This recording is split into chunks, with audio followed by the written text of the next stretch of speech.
Je suis avec quelqu'un qui est enfermé. Je dis enfermé parce que le titre de la pièce dans laquelle Monsieur Arnaud Pfeiffer, qui est à côté de moi, joue, s'appelle Intramuros. Tout à fait. Alors, explication directement par le comédien. Il y a plusieurs lignes de lecture. Déjà, enfermé parce que ça se passe dans une prison. Le postulat de départ, après la beauté du théâtre permet qu'on puisse s'en évader. Et enfermés, les personnages le sont un peu les uns à l'intérieur, ils sont tous un peu enfermés à l'intérieur d'eux-mêmes.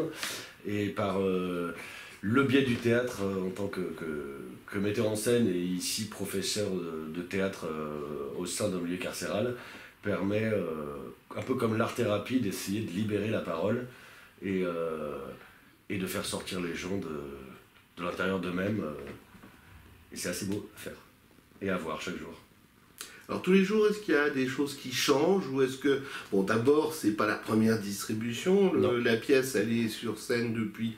Si elle a fait 150 000 spectateurs, on va dire, ça doit être 2 ans, je crois. Ouais, je crois que c'est ça environ, ouais.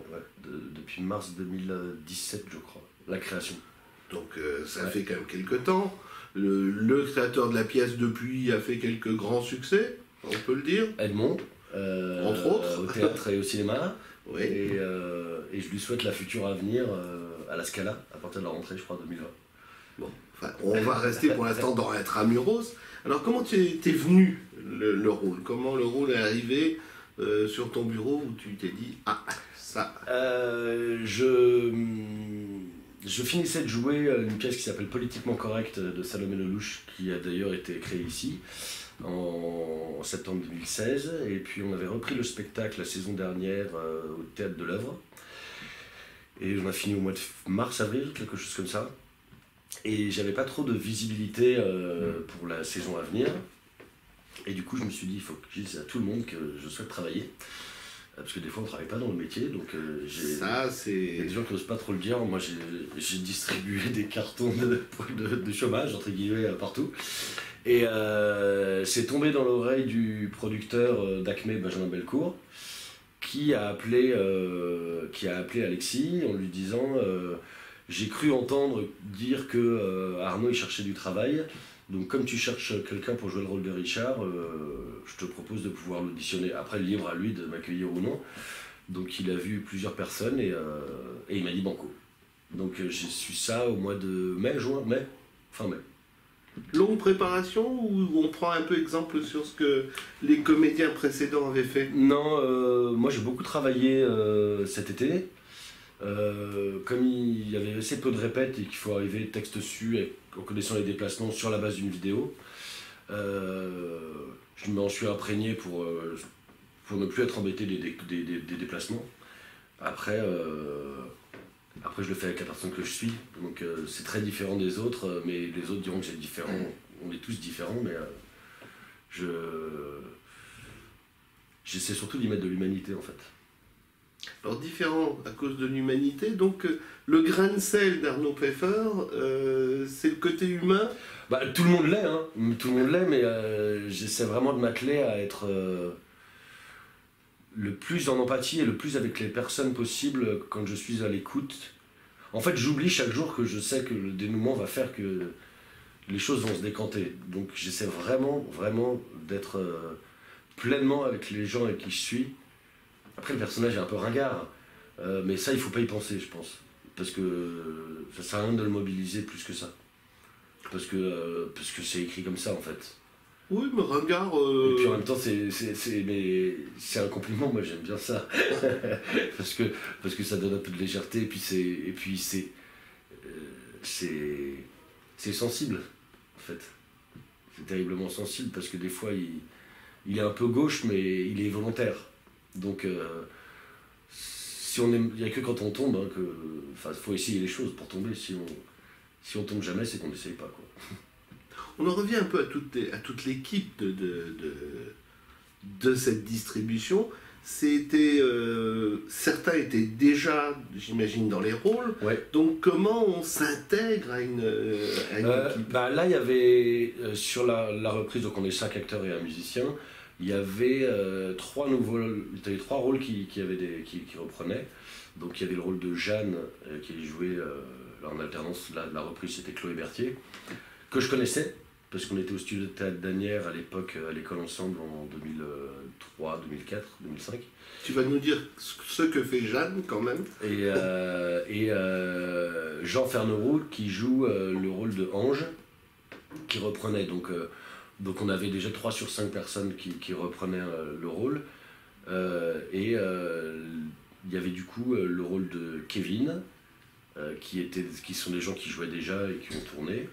Et le rôle d'Alice, qui sont des comédiennes que je connaissais par ailleurs. Donc j'arrivais pas en me disant je connais personne, je connais pas les acteurs, je connais pas les actrices. On se connaissait en fait tous, sans forcément avoir déjà joué ensemble. Donc c'est plus facile. C'est plus facile, j'imagine. Ouais, alors maintenant les personnages, il faudrait que tu nous les présentes, les personnages, parce que on a parlé de ceux qui jouent, mais on n'a pas dit bon, Alice elle fait quoi, elle sort d'où? Là, je laisse les explications. Et sans trop en dire en même temps, alors du coup, il y a... la présentation au départ. Oui. Tout bêtement. Au départ, c'est un professeur, c'est un metteur en scène qui est un peu en galère pour travailler, qui a la proposition de pouvoir donner des cours de théâtre en milieu carcéral. Donc ça c'est Alice qui donne la possibilité à Richard d'aller donner des cours de théâtre en prison à Nevers, et comme son ex-femme Jeanne habite à Nevers, il lui propose de pouvoir l'accompagner, ce qui lui permet de lui proposer à son ex-femme, parce qu'il aimerait bien la reconquérir, c'est suggéré, mais de lui dire je te propose du travail, et en même temps lui ça lui donne la possibilité aussi de voir ses enfants puisqu'il est dans la même ville, mais ça après on n'en parle pas. Donc on est là grâce à Alice. Et quand on rentre à l'intérieur de la prison, il y a Kevin, un jeune prisonnier, et Ange, qui lui est en prison depuis 28 ans, donc qui est plus âgé.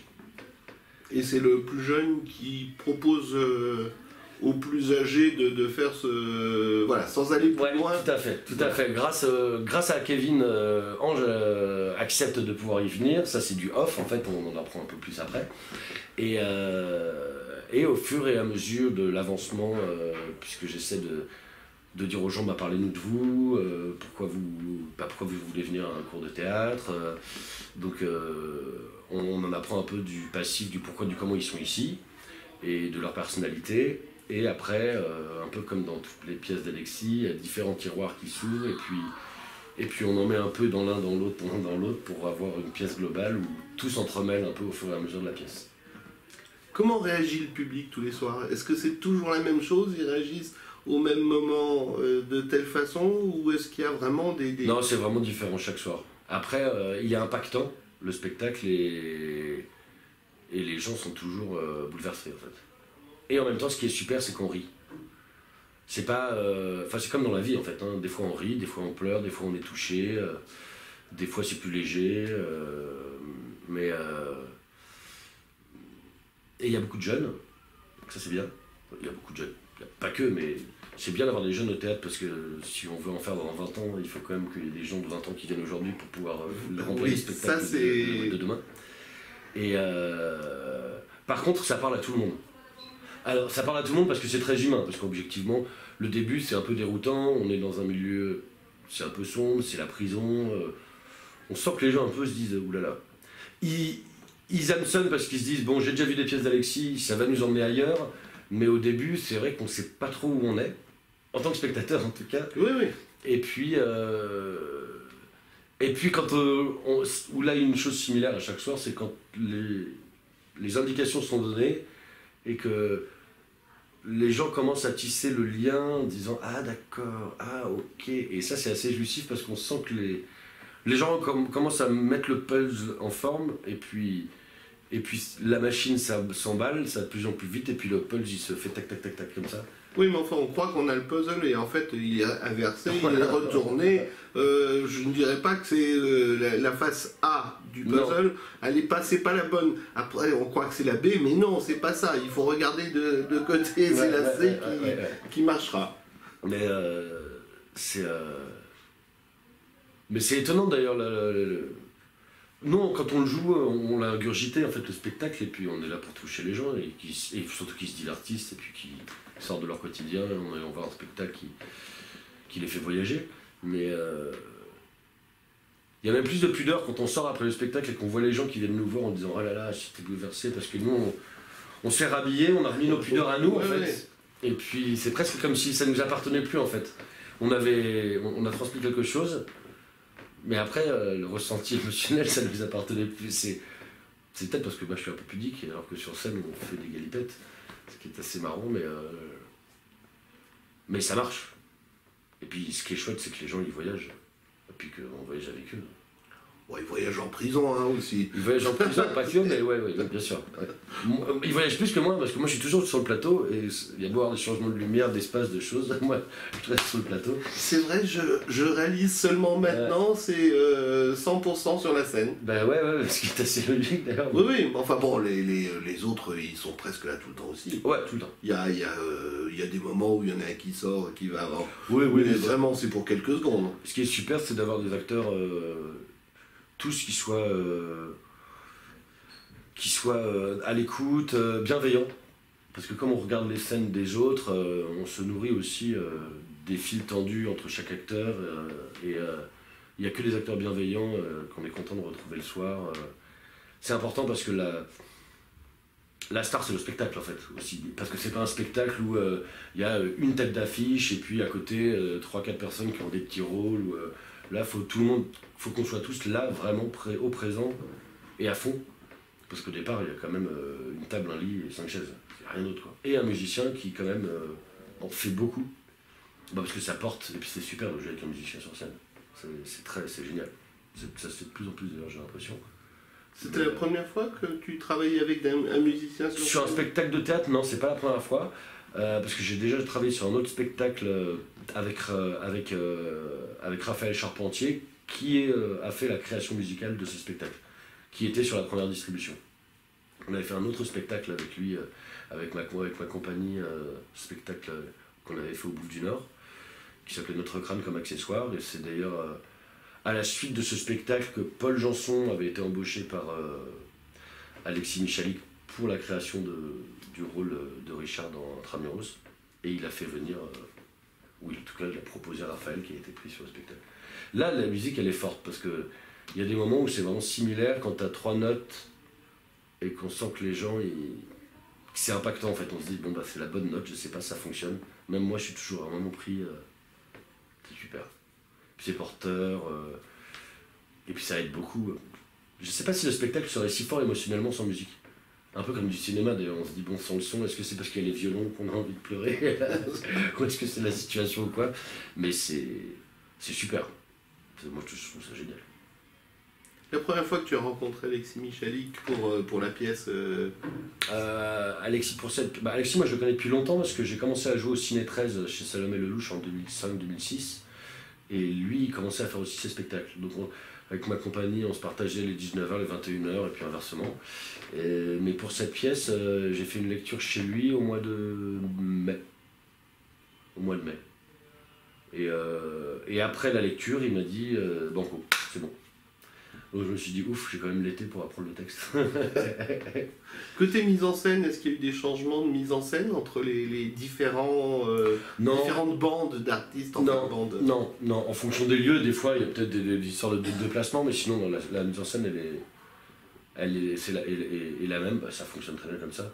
C'est d'ailleurs pour ça qu'on peut passer d'un acteur qui joue un jour à un autre qui joue un autre parce que c'est huilé en fait et que ça fonctionne. Donc, non. Alors, nous sommes début novembre, on va dire. Ouais.